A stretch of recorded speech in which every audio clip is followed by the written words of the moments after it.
예. 자, 우리 함께 주의 성호를 찬양합시다. 할렐루야. 아멘. 자, 여러분, 사람은 전능하지 않고 세상은 완전하지 않습니다. 전능하지 않은 인간이 완전하지 않은 세상에서 살다 보니까 문제가 생기게 되지요. 문제가 생겼을 때 사람들은 해결해 보려고 하다가 안 되면 포기하고 맙니다. 그러면 그 포기한 수준에 맞게 우리의 삶과 인생도 결정되어 버립니다. 어떤 문제가 생겼을 때 나름대로 해결하려고 하는데 그걸 해결하지 못하고 극복하지 못하고 포기해 버리면 바로 그 자리에 거기에 맞춰서 우리의 인생이 결정되어 버린다는 것입니다. 그런데 해결되지 않는 상황 속에서도 계속 나아가는 사람이 있는데 본문에 보면 모세의 부모가 그러했고 애굽의 공주가 그러했습니다. 포기했다면 초라한 인생이 되었을 터인데 포기하지 않았더니 멋진 인생, 반전이 일어났습니다. 이 시간에 내 인생의 반전이 이루어지려면 이 제목을 가지고 함께 은혜를 나누고자 합니다. 여러분이 본문 앞에 보니까 이스라엘 백성이 애굽에서 종살이를 하고 있었습니다. 그런데 애굽의 왕이 이스라엘 백성들이 점점 늘어나자 걱정을 합니다. 왜 그럴까요? 이상하지 않습니까? 아니 이스라엘 백성의 수가 더 늘어나면 노예의 수가 더 늘어나는 것인데 오히려 좋아할 일인데 왜 걱정을 합니까? 다른 나라가 쳐들어왔을 때에 이스라엘 백성이 그쪽에 붙어서 반란을 일으키면 어쩌나 그것이 불안한 것입니다. 그래서 남자애가 태어나면 전부 다 나일강에 버려서 죽이라 했습니다. 그때 모세가 태어났는데 생각해 보세요. 태어나자마자 죽게 생겼으니까 얼마나 불쌍합니까? 그래서 모세의 어머니가 어떻게 했느냐 2절에 보니까 그 여자가 임신하여 아들을 낳으니 그가 잘생긴 것을 보고 석 달 동안 그를 숨겼으나 석 달을 숨겨 키웠습니다. 여러분 석 달이면 날수로 얼마나 됩니까? 100일이 채 안 되죠. 100일이 채 안 되기 때문에 아이의 어떤 목소리나 움직임이 크지 않을 때라 숨겨 키울 만합니다. 그러나 그 이상은 무리입니다. 그래서 3절에 보니까 더 숨길 수 없게 되매 그를 위하여 갈대 상자를 가져다가 역청과 나무진을 칠하고 아기를 거기 담아 나일 강가 갈대 사이에 두고 이 말씀에 보니까요. 모세의 부모가 얼마나 치밀하게 얼마나 정성을 기울여서 준비를 했느냐. 짐승이 채어갈까 봐 상자를 넣고요. 상자가 가라앉을까 봐 방수 처리를 하고요. 악물에 떠내려 갈까 봐 갈대 사이에 두었다. 자기가 할 수 있는 최선을 다해서 또 나아갑니다. 그런데 그렇게 하고서 끝이 아닙니다. 4절에 보니까 그의 누이가 어떻게 되는지를 알려고 멀리 섰더니 모세의 누이로 하여금 좀 떨어진 곳에서 지켜보게 했습니다. 모세에게 어떤 일이 생기면 금방 대처하기 위함이죠. 그랬는데 나일강에 목욕하러 온 애굽 공주가 모세를 발견했습니다. 자, 그런데 여러분,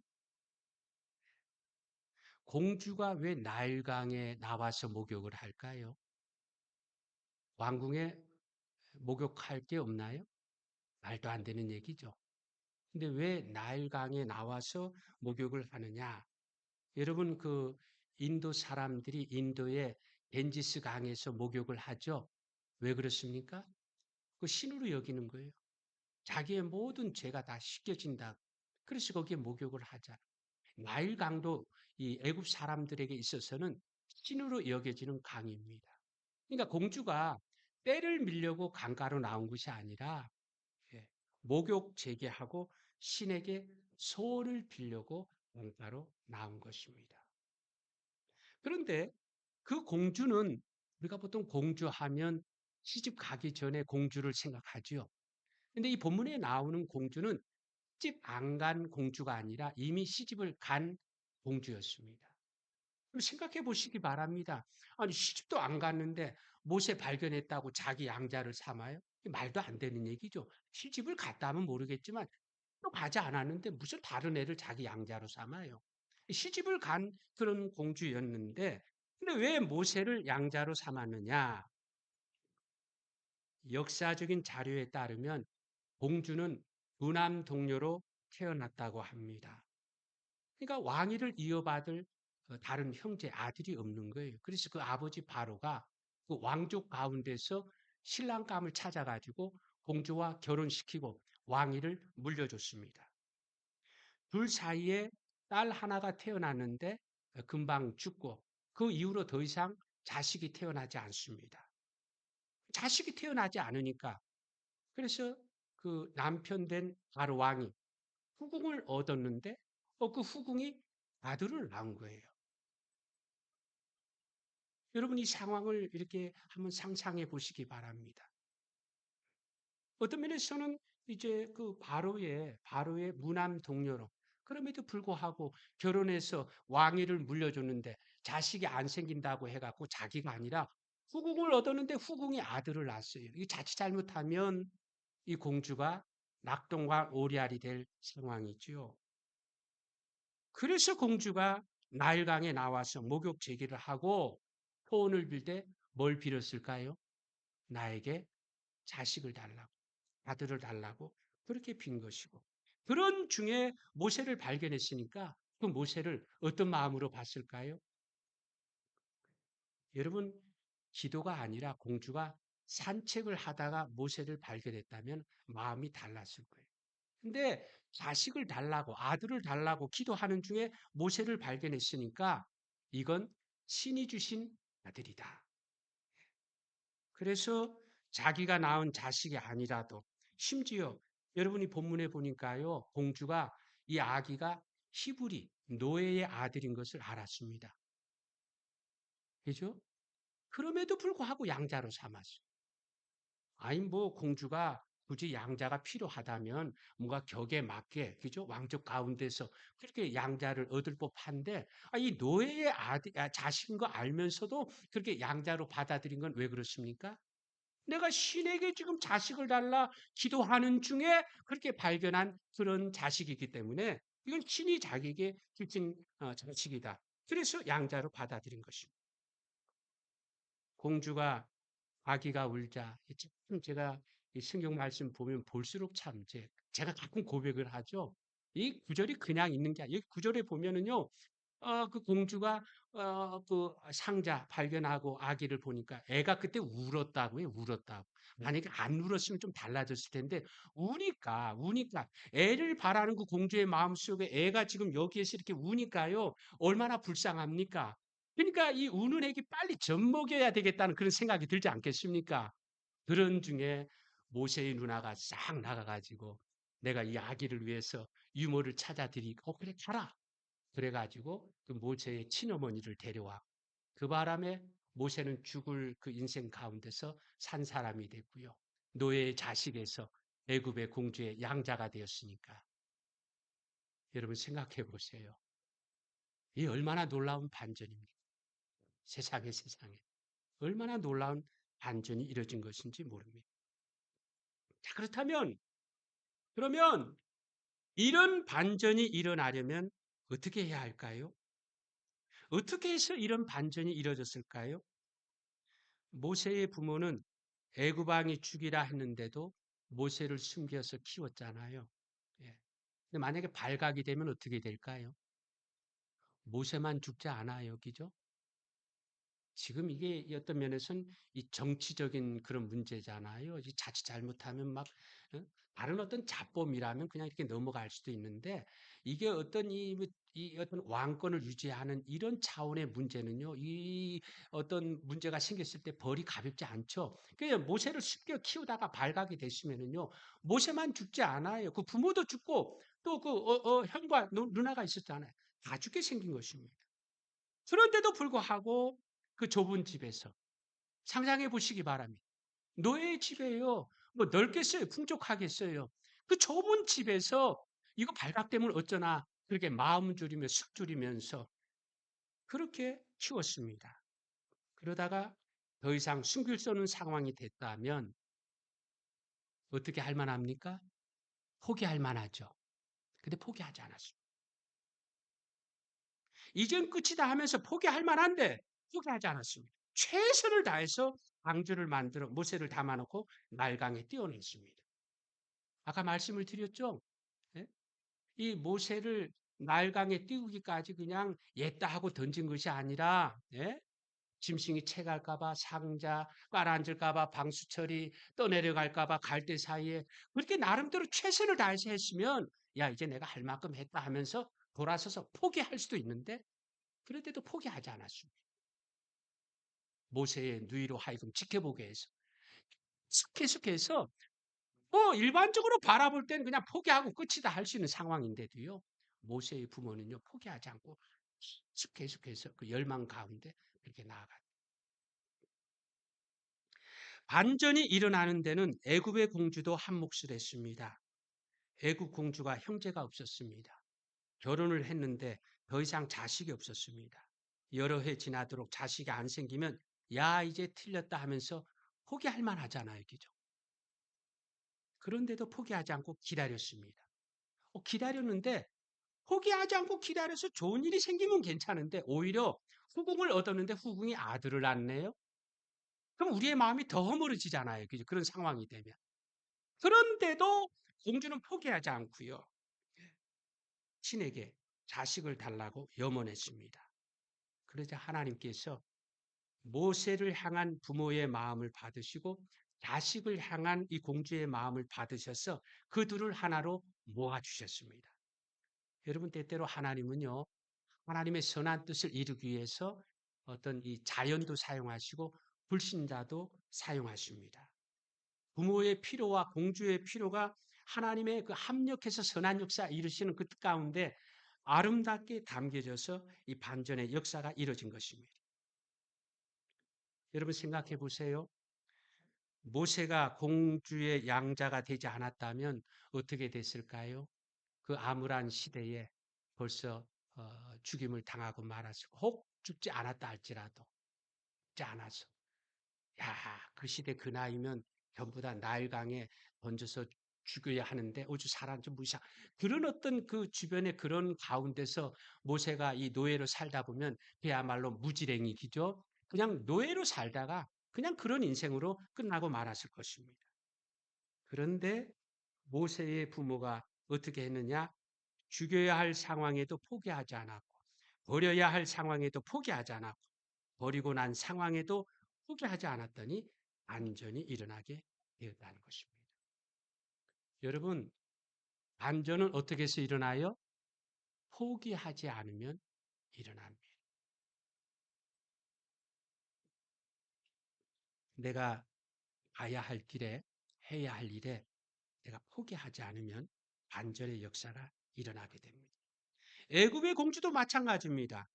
자식을 낳지 못할 때도 포기하지 않았고 후궁이 아들을 낳았을 때도 포기하지 않았고 히브리 아이인 모세를 양자로 삼는 과정에 생각해 보세요. 간단하겠습니까? 하필이면 왜 노예 아들 왜 그러잖아요. 그런 과정에도 포기하지 않았더니 나중에 어떻게 됐느냐. 참 희한하죠. 공주가 아들을 낳지 못했으니까 후궁이 낳은 아들이 나중에 왕위를 이어받아서 애굽의 바로가 됐겠죠. 그런데 그 바로와 더불어서 이 애국 공주의 양자인 모세가 나중에 대계를 하죠, 그죠? 대계를 하는데 누가 이겼습니까? 야, 참 얼마나 놀라운 그런 하나님의 섭리가 그 가운데 담겨져 있는가? 얼마나 놀라운 반전입니까? 그러므로 여러분 우리에게 반전이 일어나려면 어떻게 해야 하느냐? 모세의 부모와 애굽의 공주처럼 포기하지 말아야 돼요. 문제가 생겨도 포기하지 말고 상황이 어려워도 포기하지 않는 것입니다. 여러분 살다 보면 공부하는 거 마음대로 되지 않아서 갈 길이 멀어 보일 때가 있습니다. 살다 보면 일하는 거 마음대로 되지 않아서 자꾸 꼬이는 것처럼 보일 때가 있습니다. 대부분의 사람은 문제가 생길 때 처음부터 포기하지는 않습니다. 어떻게 하든지 극복해 보려고 하는데 문제는 뭐예요? 애를 썼는데도요. 참았는데도요. 기다렸는데도요. 문제가 해결되지 않으면 포기하게 됩니다. 그런데 모세의 부모와 애굽의 공주는 달랐습니다. 끝까지 포기하지 않고 최선을 다했더니 그랬더니 놀라운 반전이 이루어졌다는 것입니다. 자, 그렇다면 여러분 지금부터 잘 들어보세요. 지금부터 잘. 그렇다면 우리가 어떻게 하면 포기하지 않게 될까? 우선은요, 여러분 한번 물어볼게요. 모세의 부모가 왜 자식을 포기하지 않았을까요? 왜 포기하지 않았을까요? 부모 자식. 모세의 부모가 자식을 왜 포기하지 않았을까? 모성애 때문이 아닐까? 모성애 아닙니까, 여러분? 여러분 자식이 죽을 판에 부모가 포기하는 부모 있나요? 그렇지 않죠. 모성애 때문인 것 같아요. 근데 모성애가 다가 아니에요. 모성애가 다라면은요. 여러분 보세요. 모세가 아닌 다른 아이들의 부모들은 어떻게 했습니까? 전부 다 자식을 안 버린 게 아니잖아요. 그죠? 나름대로 다 버리는 중에 모세 부모는 자식을 버리지 않았어요. 자식을 버리지 않은 게 모성애 때문인가 했는데 근데 다른 아이의 부모들은 자식을 버리는 경우도 있잖아요. 그죠? 그러므로 모세의 부모가 모세를 포기하지 않은 것은 모성애만의 문제가 아닌 것입니다. 모성애 이상의 그 무엇이 있었다는 것입니다. 그게 뭔지 아십니까? 본문 2절에 보세요. 그 여자가 임신하여 아들을 낳으니 그가 잘생긴 것을 보고 석 달 동안 그를 숨겼으나 왜 숨겨 키웠다고요? 그가 어떻게 생긴 것? 잘생긴 것을 보고 모세가 잘생긴 것을 보고 그래서 부모가 석 달 동안 숨겨 키웠다고 말씀합니다.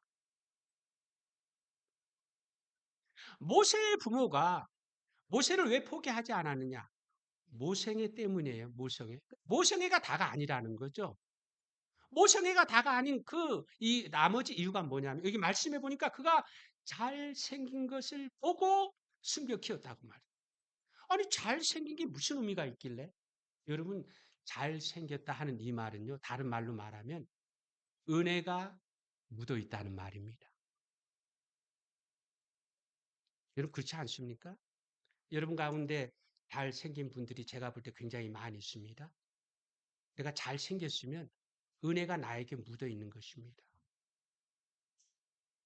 생각해 보세요. 아니, 내가 이렇게 태어날 때에 이렇게 생기는 게 내가 뭐 부모를 고른 것도 아니고 내가 나름대로 노력한 것도 아니잖아요. 근데 내가 잘생겼어.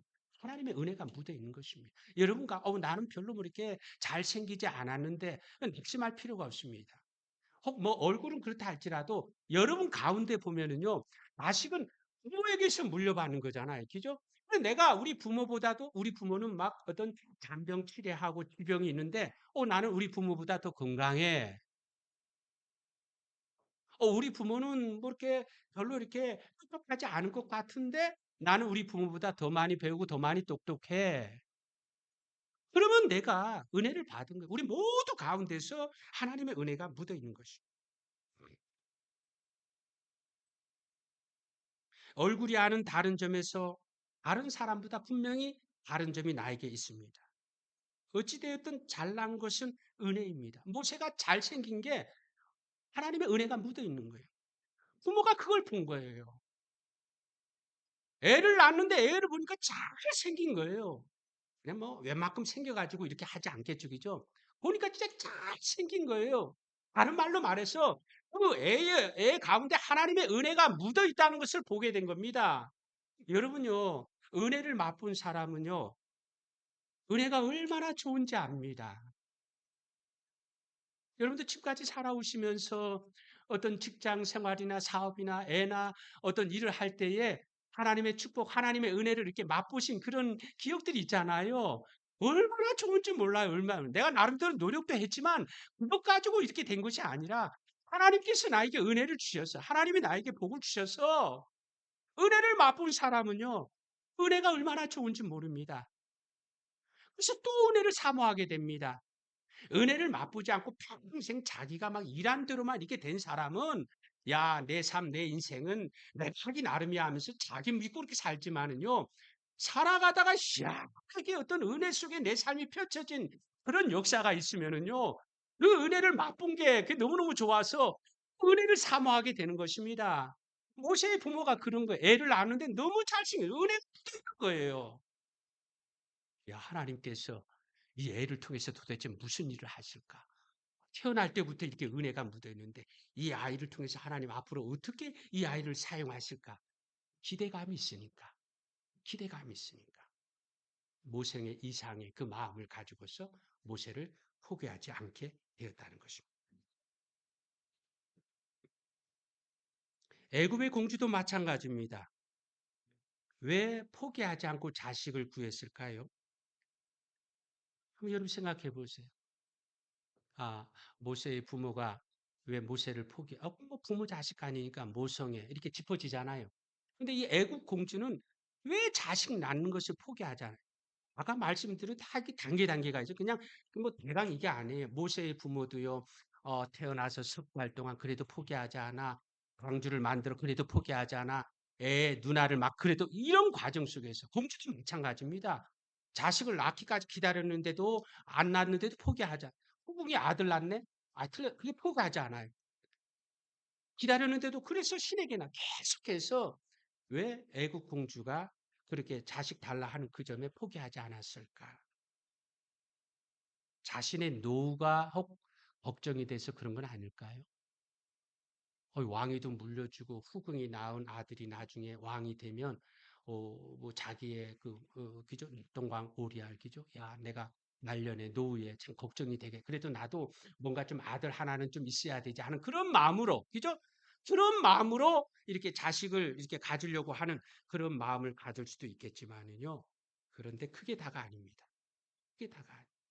왜 그런지 아십니까? 원래 왕위의 정통성은 공주에게 있잖아요. 그죠? 그죠? 무남 동료로 왕위를 물려받을 수 있는 정통성이 자기에 있기 때문에 뭐 말년에 자식이 없다고 해서 자기 노후 때문에 그렇게 구차할 필요가 없는 것입니다. 그러므로 노후 걱정 이상의 또 다른 것이 있었는데 그게 뭐냐? 왜 공주가 포기하지 않았냐? 신을 바라보는 신을 바라보는 그 마음을 가지고 신을 바라보는 그 안목을 가지고 있었기 때문에 그런 것입니다. 인간의 힘으로는 안 돼도 자신의 힘으로는 안 돼도 신이 함께 해주시면 된다는 그 믿음을 가지고 있었기 때문에 포기하지 않았다는 것입니다. 물론 공주가 여호와 하나님을 믿은 것은 아닙니다. 그러나 그 마음속에 인간 이상의 신, 그 존재, 그걸 자기가 인정해서 그 신에게 무언가를 갈구하는. 우리 주변에도 보면은요, 어떤 면에서는요, 이 죽은 다음에 내세 어떤 인간 이상의 신의 존재를 인정하지 않는 사람이 더 이렇게 믿음을 가지기가 쉽지 않아요. 근데 하나님은 아니더라도 뭔가 이 신을 믿어본 경험이 있는 사람, 그래서 여러분 주변에 무당이 이렇게 진짜 바뀌어갖고 예수 믿으면요. 진짜 아주 막 이렇게 그런 게. 왜냐면 자기 믿어봤거든요. 믿어봤거든요. 이 공주의 마음속에 이게 있는 거예요. 내 힘으로 안 돼도 기다려도 안 돼도 신이 나와 함께 해주시면. 여호와 하나님은 아닐지 몰라도 나중에 여러분 모세의 어머니가 얼마나 믿음이 좋은 사람입니까? 그죠? 그 가운데 그 어머니가 모세를 키우면서 또 그 어머니를 통해서 모세를 통해서 아마 공주도 여호와 하나님을 만나는 그런 경험을 했었다. 저는 그렇게 생각을 합니다. 어찌됐든 공주의 마음속에 왜 포기하지 않았느냐? 인간의 힘으로 되지 않은 그 상황 속에 인간 이상의 신을 바라보는 그것이 있었기 때문에 포기하지 않게 되었다는 것입니다.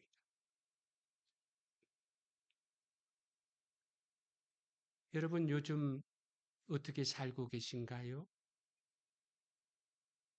젊어서 나름대로 꿈을 가지고 난 뭘 해보겠다, 뭔가 되겠다 하는 그런 마음으로 살아왔는데 나이가 점점 들면서 이제는 그저 하루하루 그럭저럭 사는 그런 삶을 제 안에서도 바라보고 여러분 가운데 혹 있을까 해서 오늘 이 말씀을 함께 나누고자 하는 것입니다. 나는 지금 무엇을 꿈꾸고 있을까? 무엇을 꿈꾸고 있을까? 내가 나이 들어서 이제 공부도 틀렸고, 내가 무슨 사업? 무슨 주변을 바라보면 하나같이 다 어려운 상황이에요. 예, 믿음 안에서 해볼 만큼 기도할 거 했는데도요. 그래서 지금의 나의 모습은 어떤 면에서는 꿈이 없는 그런 모습으로 살아가고 있을지도 모르겠습니다. 그런데 오늘 이 말씀을 통해서 우리 안에 다시 한번 꿈을 가지는 믿음의 사람으로 나가길 원합니다. 모세의 부모가 어떻게 해서 포기하지 않았다고요? 은혜를 맛봤기 때문에. 모세가 너무 잘생겨.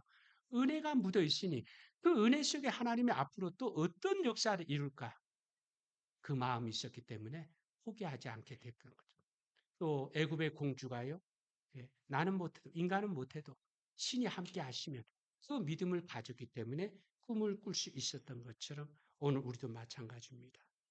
지금 공부 때문에 일 때문에 건강이나 경제적인 문제로 자녀의 문제로 힘들어하고 계신가요?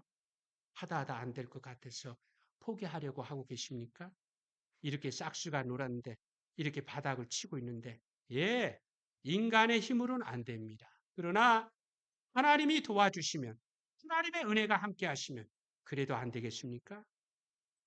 하나님을 바라보면 마음이 달라지고 태도가 달라지고 행동이 달라지게 될 것입니다. 그러므로 여러분 오늘 우리의 마음이 예전에는요. 그저 내 개인적인 내가 막 성공하고 출세하고 돈 많이 벌고 예, 그런 것은 아마 우리가 죽을 때까지 계속 가져갈 수 있겠죠. 그런데 우리가 믿음의 사람으로 이제 우리가 꿈꾸는 것은요. 다른 게 아닙니다. 예, 점점 주님 오실 때가 가까워지고 있습니다. 우리가 이 땅에서 영원히 산다면은 내가 여기서 성공하고 돈 벌고 출세해야 그게 내 모든 것을 좌우하니까. 그러나 우리는 어느 날 알겠죠? 우리가 이 땅에 사는 것은 하나님의 은혜 받아 믿음 가운데 거해서 하나님의 은혜 주신 대로 내가 어떻게 하면 주님께 내게 은혜 주신 그것을 하나님 앞에 영광 돌리는 거기에 우리의 마음이 이렇게 막 이렇게 감동이 되고 이렇게 뜨겁고 그렇지 않습니까, 여러분? 여러분들이 지금 공부를 하든 일을 하든 무엇이든 하나님의 영광을 위해서.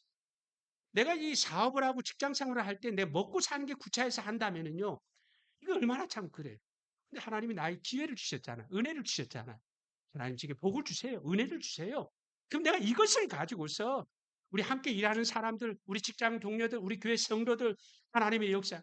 이것이 오늘 우리 마음속에서 꿈을 꾸는 여러분의 가정이나 여러분의 주변에 어떤 세상적인 꿈은요. 나이를 따지고요. 어떤 조건을 따지고 수준을 따지고 거기에 맞춰서 내가 꿈꿀 수 있느냐. 이게 좌우되겠지만 오늘 우리 믿음의 사람이잖아요. 그죠? 믿음의 사람이잖아요. 그죠? 우리 인간적인 세상적인 이상의 큰 꿈을 하나님께서 오늘 우리에게 땅끝까지 이르러 복음의 증인이 되라고 하시. 우리 주변에 주님 모르는 사람에게 하나님의 복음 사랑으로 하나님의 역사를 이뤄가야 하는데 그 꿈을 우리가 함께 꿀 수 있기를 주의 이름으로 축원합니다.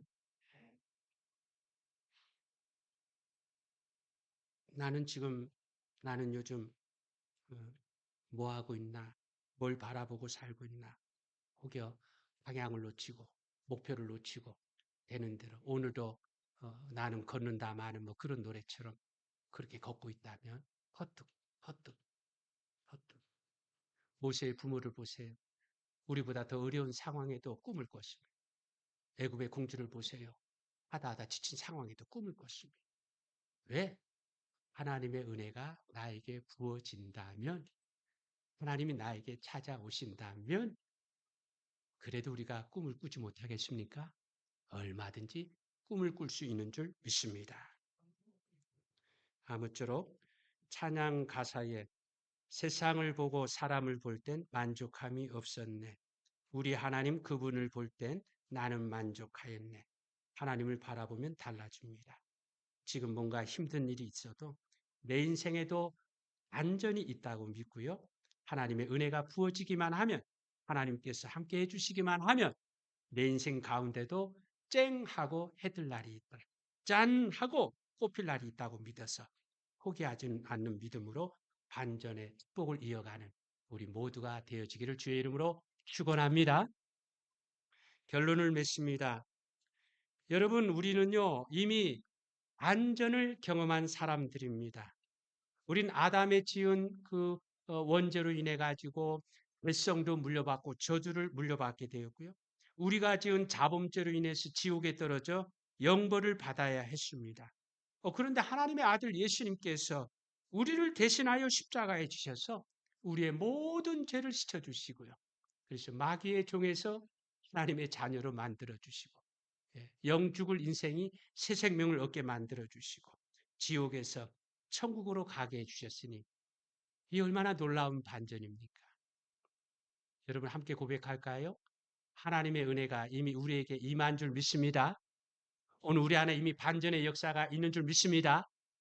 그런데 하나님은요, 우리의 힘과 노력으로 되는 것이 아니고 하나님의 은혜로 되는, 요한복음 10장 10절에 보니까 예수님이 우리로 생명을 얻게 하고 생명을 얻게 하되 더 풍성히 얻게 하기 위해서 오셨다고 말씀하고, 예, 생명을 얻게 하되 생명을 얻는 정도만이 아니라 더 풍성하게 얻게 하기 위해서 이 땅에 오셨다고 말씀합니다. 그러므로 우리가 예수님을 믿음으로 얻게 된 반전에 이어서 우리가 예수님을 바로 믿음으로 우리에게 주어질 반전이 약속되어 있다는, 남아있다는 것입니다. 이미 우리 안에 반전이 이루어졌지만 아직도 우리의 인생 가운데 반전의 역사가 약속되었다 하는 것입니다.